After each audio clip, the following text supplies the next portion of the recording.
조금 전에 여러분께 주요 뉴스로도 전해드렸고 결정되자마자 신속하게 알려드렸죠. 이재용 삼성전자 부회장에 대한 1심 선고 공판 모레 열립니다. 텔레비전으로 생중계될 것 같다 이런 전망해드렸는데 재판부는 결국 생중계 허용하지 않기로 결정을 했습니다. 대신에 선고 공판에 대해서는 일반인들의 방청권 추첨 있었는데요. 15대 1의 높은 경쟁률 기록했습니다. 역대 재판 방청권 추첨 경쟁률 가운데 가장 높았다고 합니다. 1번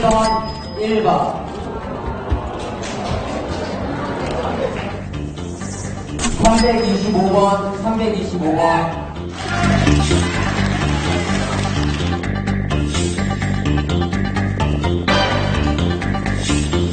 426번 426번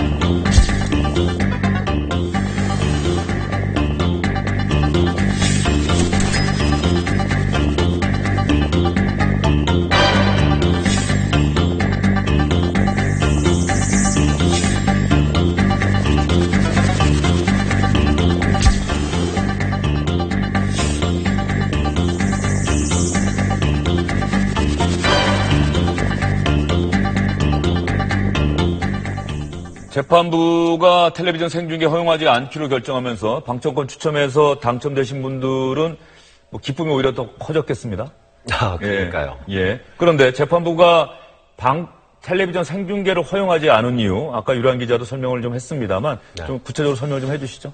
오늘 오전까지도 과연 할 거냐 안 할 거냐 아마 오늘 중으로는 발표가 될 거다. 굉장히 기자들 사이에서도 기대와 또 우려 이렇게 논란이 많았었는데 예. 결국은 오후 2시에 발표를 했습니다. 크게 여러 가지 이제 발표문을 이렇게 보도자료로 냈는데 요약하면 간단합니다.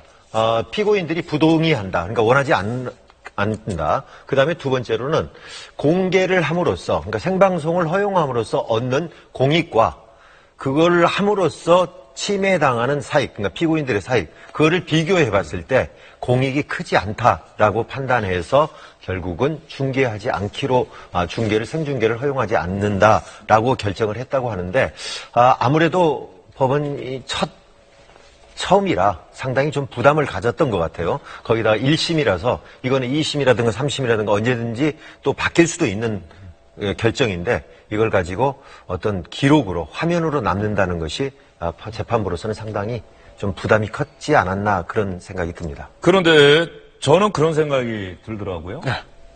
지금 얘기한 게 피고인들 모두 동의하지 않았고 네. 피고인들이 텔레비전 생중계로 입게 될 불이익 네.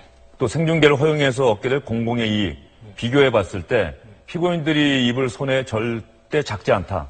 이게 지금 재판부의 그 생중계 불허 이유란 말이에요. 네. 그러면 박근혜 전 대통령이나 최순실 씨에 대한 재판도 뭐 그런 식으로 하면 당연히 동의할 리 없고 네. 동의하지 않고 네. 또 재판부가 같은 이유라고 한다면 그것도 생중계 안 되는 거예요. 그럼 어떤 사건이 생중계되는 겁니까? 그러니까 결국에는 이제 현행 규정이 어떻게 되냐면 피고인이 동의하면 무조건 할 수 있는데 아주 정치인이 자신 있지 않은 경우에는 동의하는 피고인은 없을 겁니다. 그럼 결국 이제 재판자 피고인이 동의하지 않은 게 재판자의 결정인데 그 결정을 어떻게 할 것인가 무슨 이유로 그렇게 할 것인가는 재판부장의 재량이거든요. 근데 지금 말씀드렸던 침해되는 공익과 사익의 비교용량 이건 모든 판결문에 쓰는 전형적인 문구입니다. 두 개를 비교용량했을 때 어느 게 위에 있는지에 대한 판단은 그건 재판장 재량입니다. 그러니까 이 재판부 같은 경우에는 이거는 침해되는 피고인들 이재용 부회장을 비롯한 삼성 관계자들의 침해 이익이 더 크다고 이렇게 판단한 거죠. 그런데 이제 그 박근혜 전 대통령 재판부의 판단은 다를 수도 있습니다. 그것은 너무나 큰 어떻게 보면 전직 대통령에 관한 문제이기 때문에 오히려 그 인간 박근혜, 인간 최순실 이 사람들의 사익보다는 전직 대통령에 대한 재판을 보고 싶은 공익이 더 크다 이렇게 판단할 여지도 있는 것이기 때문에 그것은 좀 지켜봐야 되는 문제인데 그러면 공직자와 사인, 일반인이라고 하는 차이가 생중계를 허용하느냐 마느냐를 결정하는 기준이 될까요? 근데 왜 생중계의 기준들이 구체적으로 있는 것은 아니고 결국 그 재판부의 재량에 맡긴다는 것이거든요. 아무도 간섭하지 않을 테니 판결을 쓰듯이 재판장 당신이 재량으로 결정을 해라 이런 것이기 때문에 그건 뭐 그 재판장한테 재량을 맡겨줄 수밖에 없는 것이고 그런데 이런 부분이 있습니다. 이 사법부의 판사들 대부분의 성향이 아무도 가지 않은 길을 먼저 가는 것이 굉장히 부담스러운 성향들이 있거든요.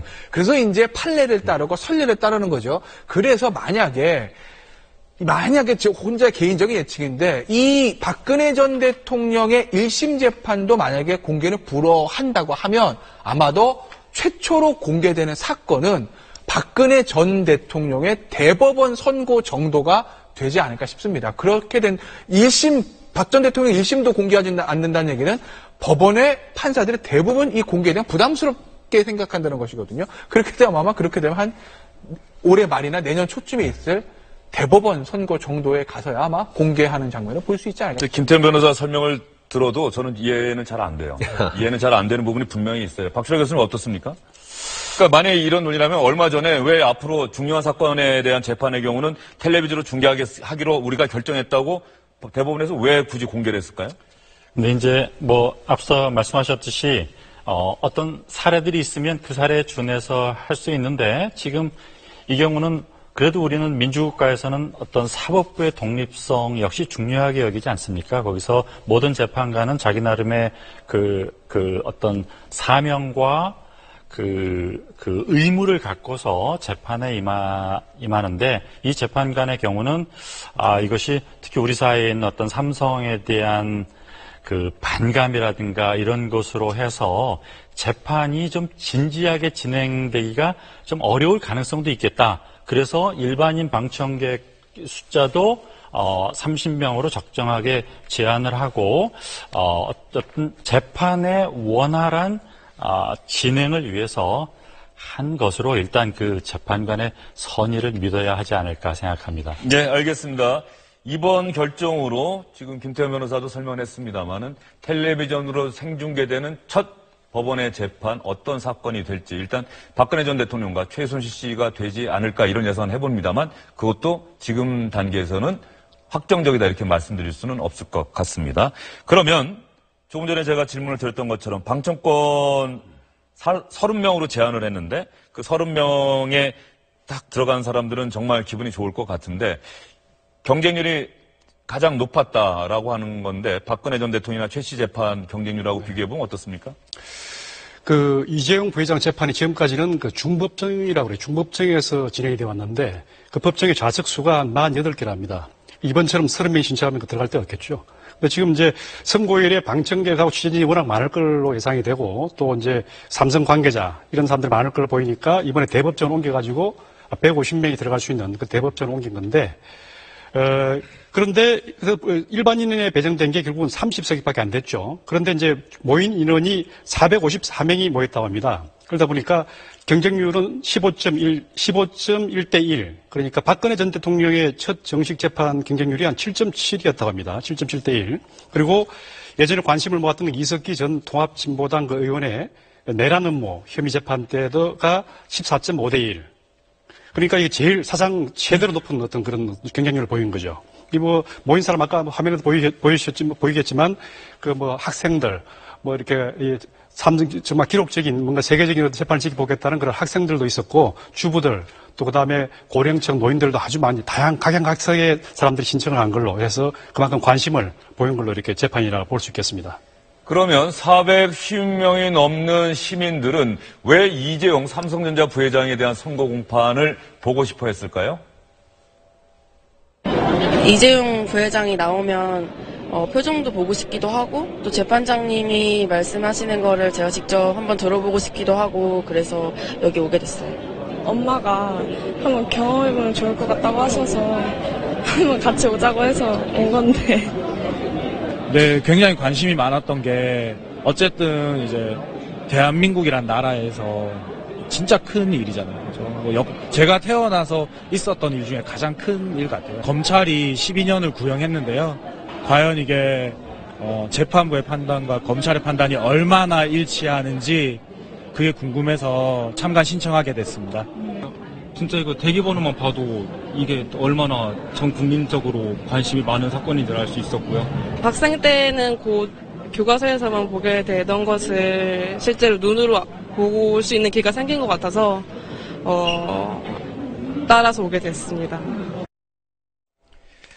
박 교수님, 지금 일반 방청권 신청자들의 이야기를 들어보면 우리나라 분들의 생각과 사고도 상당히 많이 바뀌고 있다. 즉 역사적인 사건을 내가 직접 현장에서 보고 싶다. 그래서 그 기억을 오래도록 갖고 주변 사람들과 나누고 싶다. 미국인들이 이런 거 보통 되게 중시하지 않습니까? 어떻습니까? 우리가 지난 탄핵 전국에서 사실은 헌법재판소와 같은 사법 시스템이 얼마나 우리의 삶을 바꿀 수 있는지를 확인을 했습니다. 우리 국민들이 그동안은 사법부는 알아서 그분들이 일을 하시는 것 정도로 생각을 하다가 이게 우리의 삶에 아주 중요하고 깊숙하게 개입되어 있다는 것을 확인했으니까 그런 사법 시스템을 보고자 하는 어떤 마음이 있었을 것이고요. 그 다음에 난 좀 전에 말씀하셨듯이 그 역사적 사건에 내가 현장에 있었다라고 하는 것, 그것을 이제 요즘 직접민주주의라는 말을 하기도 하는데 그걸 떠나서 그런 것에 내가 주인공으로 있다라는 어떤 그 자존의 감정을 우리 국민들이 이제 눈뜬 것이라고 볼 수 있습니다. 근데 대단히 중요하죠. 중요한 사건이고. 그런데 사실은 또 조금 생각해보면 약간 부정적인 면도 있을 수 있는 것이 이제 프랑스 학자 중에 기 드보르라는 사람의 스펙터클의 사회라는 것이 있는데. 예. 우리의 일상 속에서 너무 이렇게 말하자면 성찰의 대상인 보기가 아니라 어떤 보여지는 것, 마치 방송국의 뉴스 팀과 연예팀이 별도로 있듯이, 그래서 스펙타클은 좀 진지한 성찰의 대상이 되기보다는 볼거리로서의 사회거든요. 그래서 우리가 아까 이제 이 방청객 이걸 생중계 할 것이냐 아니냐의 문제라든가 방청객 제한의 문제라든가 이런 모든 것이 사실은 균형이 중요한데 과연 진지하게 성찰하고 우리의 삶의 의미를 돌아보는 계기가 될 수 있느냐, 아니면 정말 화려한 볼거리로서의 그 부분이 더 많으냐. 그래서 우리가 앞으로 국민들의 직접 참여에 대한 요구는 점점 많아질 것입니다. 그때 과연 어디까지 허용을 하고 어디까지 참여를 해서 더 성숙한 공공 사회 시스템을 만들 것인지 앞으로 고민해 봐야 할 대목이라고 생각합니다. 네, 역사적인 사건의 현장에 내가 있었다. 이건 대단히 개인적으로 의미를 부여할 수 있는 측면이긴 하지만 단순히 볼거리, 구경거리로 생각하는 것은 좀 곤란하지 않겠느냐, 그런 말씀이신 것 같습니다. 그런데 이번에 방청이 허용된 일반인은 30명뿐이었습니다. 30명밖에 되지 않았고요. 그러다 보니까는 410명 넘게 신청을 했는데 법원 측에 당연히 질문했겠죠. 왜 일반인 방청권은 30장뿐이 안 내놨습니까? 왜 기자들 방청석만 이렇게 많습니까? 이런 질문을 했더니 법원 측에서 해명도 했습니다.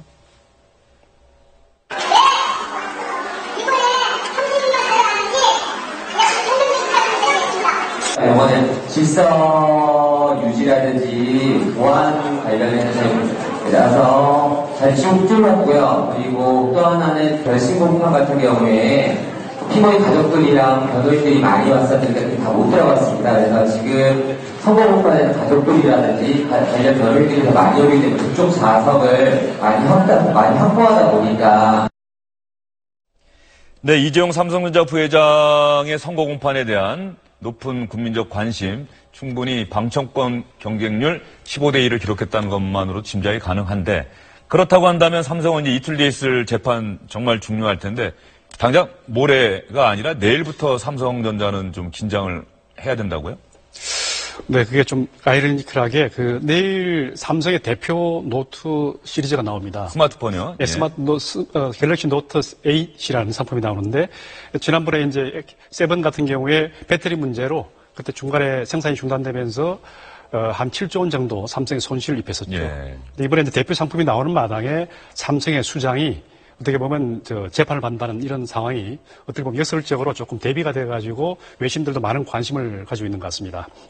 월스트리트 같은 경우에 보시면 이 부회장의 운명은 삼성 제국에도 상당히 중요한 영향을 끼칠 것이다, 이렇게 표현을 하고 있는데요.